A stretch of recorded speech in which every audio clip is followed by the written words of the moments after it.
This was where Osama bin Laden lived for 6 years, a home registered under a fake ID. The Pakistani report indicates that no one knew he was there, at least not officially. But it was not for a lack of clues. This is what the investigation found out. The Al-Qaeda leader hired 2 brothers to guard him and paid each 9,000 rupees a month. That's about $90 to the so-called Kuwaiti brothers, Ibrahim and Abrar, for guarding the world's most wanted. In 2005, just 2 months after bin Laden moved in, a massive earthquake struck. A local policeman tells the commission the compound walls collapsed. Bin Laden was exposed, but he still was not found. He lived with his 2 youngest wives for years. His eldest wife was escorted to Abbottabad just 3 months before the American raid.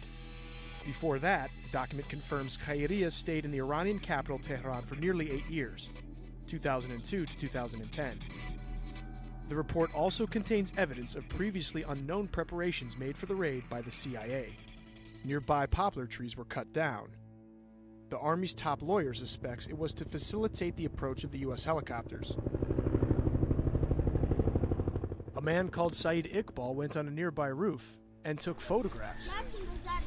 Iqbal was a former ISI officer with his own security firm. Pakistan's spy chief tells the commission his profile matched that of a CIA recruit. And since the raid, Iqbal tried to sell his property, and the report notes that he fled the country. The night of the raid takes on a new narrative, as told by Pakistani witnesses and bin Laden's wives.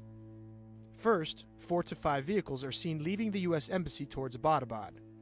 The Army suggests they may have been CIA agents to assist the helicopters.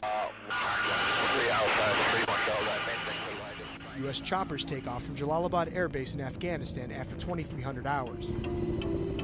They fly low and fast over the border, entering Pakistani airspace around 20 minutes later.